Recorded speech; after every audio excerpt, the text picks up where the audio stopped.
how Agenda 21 is regulation to shut down all competition that the globalists then exempt themselves from. You'll notice most water systems in Canada and the U.S. are now owned by European companies. And they'll come into small towns, you name it, and say, you know, you can't even have so many parts per million of arsenic in your water. Well, basically any water in the world is going to have tiny trace amounts of arsenic in it. They don't care if there's fluoride, hundreds of other deadly things they're even adding in what they call fluoride. They don't care about that. They only got that regulation passed with the lawyers so they can make towns and cities upgrade, in some cases, billions of dollars to put in new expensive systems that with all the filtration and the rest of it ends up adding more toxins back in, but then you get a waiver and it's okay.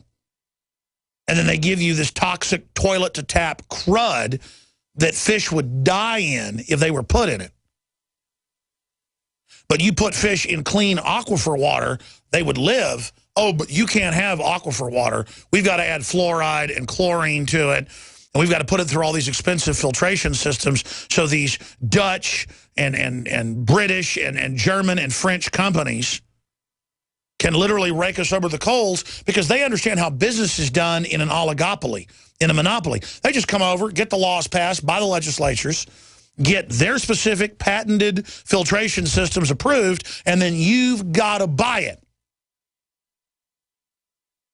See how that works? And if the locals won't sign on to it, well, you just send in the EPA.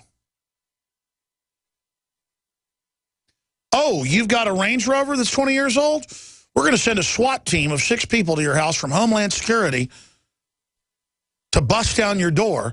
Oh, you're at a swap meet selling fake Dallas Cowboy hats? We're going to send a SWAT team from Homeland Security. See, it's all about these. Oh, our borders can be wide open. Mainstream news is reporting that ISIS is working with the drug cartels on the Texas border. That's come out of the CIA.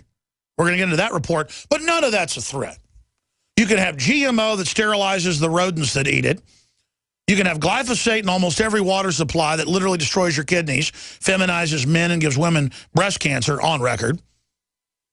Estrogen-based tumors. All of that is okay. But if you've got 1 part per million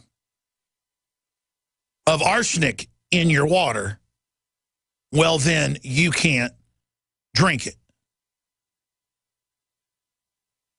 Even though that's a low level naturally in any water supply on the earth, whether it's the ocean or Lake Superior. Just like the EPA and the FDA and the rest of them are passing thousands of pages of new regulation every year, even if Congress won't sign on to it, what do? They just say, oh, well, it's our policy to shut down our power plants. Nothing comes out of a 5th generation, they're going into the 6th generation now, coal-powered plant. Nothing but water vapor and carbon dioxide that plants live off of. Then they put off oxygen, the life cycle. Nothing comes out. Zero. With federal sensors on the top of the smokestacks, because they're not smokestacks, they're steam stacks. And the media will point cameras at those and say, look at our polluted world, look at all the smoke, look at the smog. Meanwhile, Mexico has no controls and builds power plants right across the border. And, oh, our government's happy to have the power from Mexico come in or to have our jobs sent to India or China with no controls, where black smoke and soot comes out of these totally dirty and rains down on the whole world. That's okay. See, would you rather have the coal burned here to have clean jobs and clean industry, or burned in China dirty? Well, see, Al Gore and the Rockefellers and the Rothschilds and the globalists and the Dutch royalty and the British royalty, look at who owns it. They all own the major industries in China with the Communist Party. They put in power in 1949, and they want it there. So incredibly cheap, nobody can compete. And then they act like they're the ones behind the environmental movement in this country that they allowed to grow and then took over.